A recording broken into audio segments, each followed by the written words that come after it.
আপনারা কিন্তু আন্দোলন বন্ধ করে দিয়েছিলেন। আপনারা আইনমন্ত্রীর বাসায় গিয়ে আপনারা মিষ্টি খেয়ে আপনারা আন্দোলন বন্ধ করেছিলেন।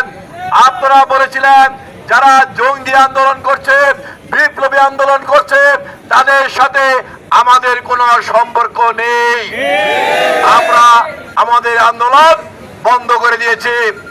তখনই কিন্তু আমাদের নেতা তারেক রহমান বাংলাদেশের বিভিন্ন প্রান্তে ছাত্র সমাজকে ফোন করে, যুব সমাজকে ফোন করে, শ্রমিক সমাজকে ফোন করে, পেশাজীবী সংগঠনকে ফোন করে ঐক্যবদ্ধভাবে রাজপথে নেমে শেখ হাসিনার পতন নিশ্চিত করেছেন। আমরা মনে করি শেখ হাসিনার পতনের সবচেয়ে দাবিদার হলো তারেক রহমান।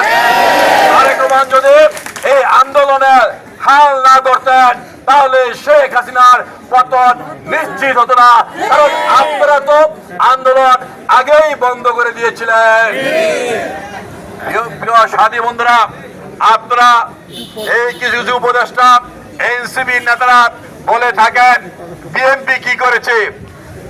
আপনারা জানেন, আপনারা যখন আন্দোলন বন্ধ করে দিয়েছেন, আমাদের নেতা তারেক রহমানের নেতৃত্বে বাংলাদেশের প্রতিটি মানুষ, বিশেষ করে জাতীয়তাবাদী শক্তির প্রতিটি মানুষ কিন্তু রাস্তায় নেমে গিয়েছিল।